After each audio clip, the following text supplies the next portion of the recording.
still have all my joints. Just some of them, you know, you have to go through the metal detector. Well, one of my favorite questions to ask children is, what does God look like? And that question always takes me back to a time, a children's time, when one of my friends in her first appointment was sharing a children's time in Fort Atkinson. Martha had a stuffed squirrel, and she showed it to the children and asked them what she was holding. One child said, "Well, I know the answer is Jesus, but it sure looks like a squirrel to me."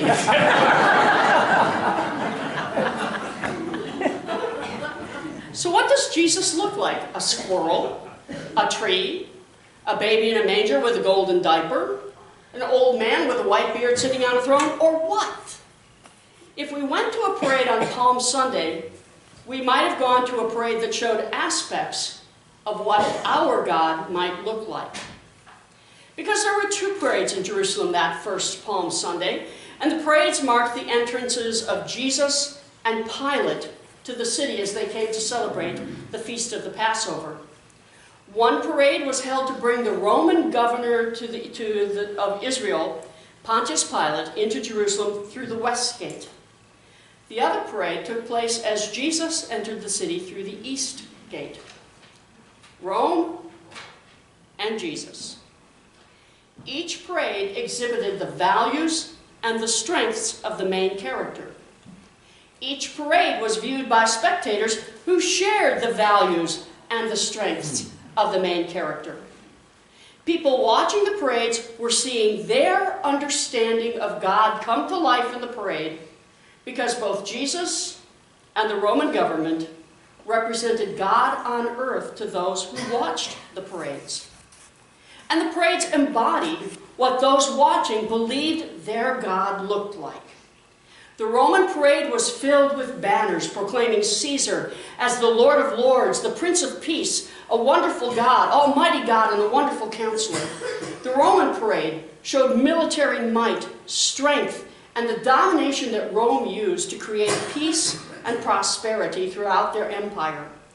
The people watching the Roman parade depended on the power and the might of Rome to provide them with the peace and prosperity they needed to keep their lives the way they wanted them to be. The parade with Jesus was filled with a bunch of peasants. There were no banners. Instead, there were palm branches waving in the air and homespun cloaks covering the road. And the crowd who watched Jesus called out, "Hosanna!" And while Hosanna meant hooray, it also meant save us. The crowd watching Jesus enter the city wanted a God that would save them from Rome.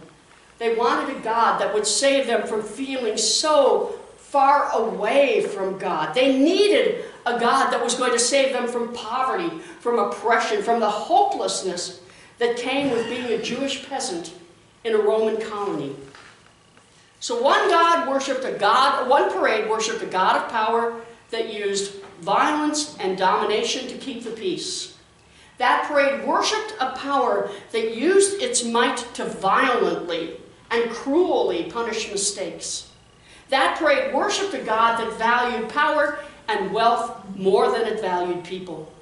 That parade worshipped a God that was one of many gods and goddesses. That parade worshipped the God that was Caesar and Rome. And the other parade worshipped a God that left heaven to come live with them. The other parade worshipped a God that offered hope and healing and second chances. That parade worshipped a God that valued compassion, kindness, justice, and second chances. That parade worshipped a God that forgave mistakes with compassion and mercy. That other parade worshipped Jesus the Christ, the Son of the living God. Now, if we were going to a parade today, a parade that was going to show the world what our understanding of God looked like, what kind of parade would we go to? Maybe we'd go to a Santa Claus parade. After all, Santa sees you when you're sleeping and he knows when you're awake. He knows if you've been bad or good, so be good for goodness sake. Or maybe we'd go to a circus parade where animals and people of all shapes and sizes, attributes, and abilities would be on display to say that God values and worships all people that have been created. Maybe we'd go to a homecoming parade with bands and floats that celebrate competition. Or maybe we'd have a parade that's filled with power and winning. We might have a parade filled with children and those who support the right of children to go to school safely. What would the parade that we go to show what our God looks like?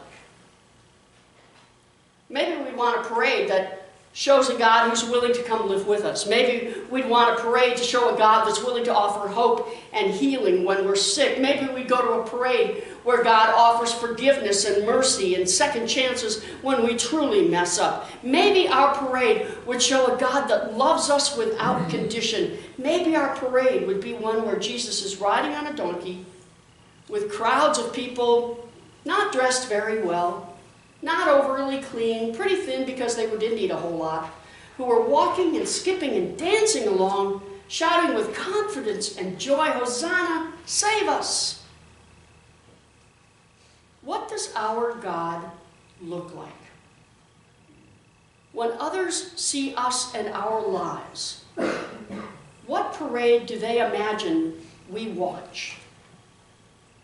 When others see us, what parade do they see? Because our lives are one-person parades that show others what our God looks like. When others look at us, what kind of God do they see at work in our lives?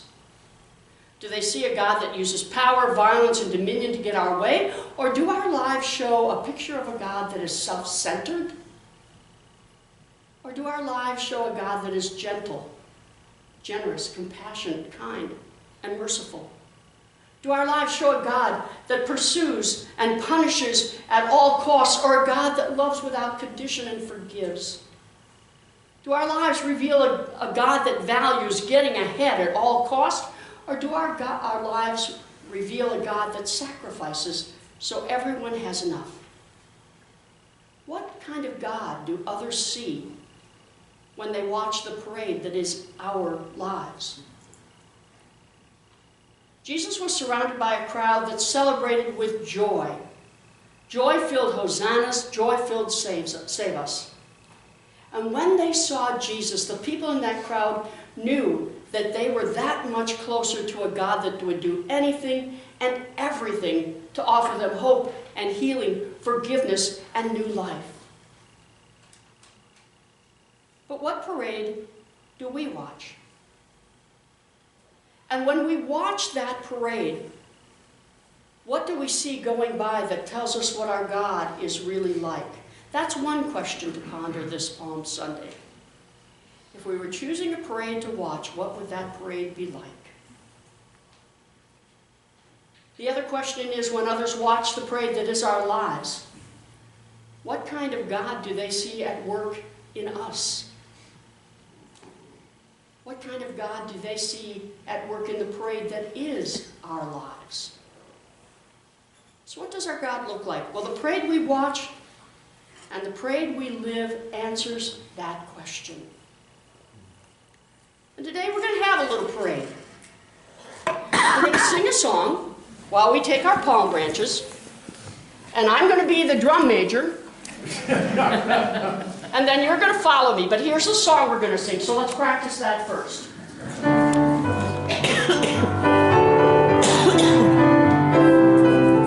Here we go.